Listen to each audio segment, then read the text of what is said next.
মানুহক আটাইতকৈ বেছি প্ৰয়োজন হোৱা প্ৰতিভাটো কি জানেনে? আঁতৰি আহিব পৰাটো।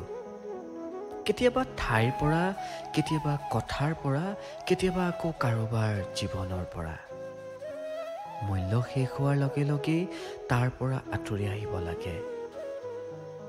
ভিক্ষা খুজি লোৱা আন্তৰিকতাতকৈ আঁতৰি আহি পোৱা নিসংগতা বহুগুণেই শ্ৰেষ্ঠ।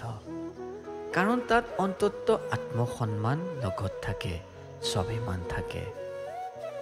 মনত ৰাখিব, স্বাভিমানক কবৰ দি পালন কৰা সম্পৰ্ক এক মৰীচিকা মাত্ৰ। তাতকৈ আঁতৰি আহক।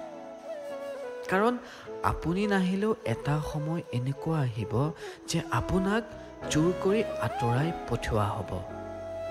কিন্তু তেতিয়ালৈ আপুনি টুকুৰা টুকুৰকৈ ভাঙি পৰিব। সেয়েহে নিজক সেই পৰ্যায়লৈ নিনিব।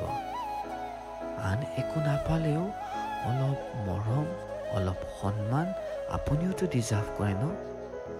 কাৰোবাৰ প্ৰেম পোৱাৰ কথা নকওঁ, কিন্তু সুখী হোৱাৰ অধিকাৰটো আপোনাৰো আছে ন? সম্পৰ্ক পালন কৰক, ৰক্ষাও কৰক, কিন্তু স্বাভিমানক সুৰক্ষা দিহে।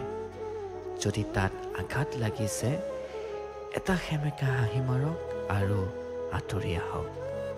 জীৱনটো আপোনাৰ, ইয়াক আলফুলে ৰখাৰ দায়িত্বও আপোনাৰ। ভালে থাকক।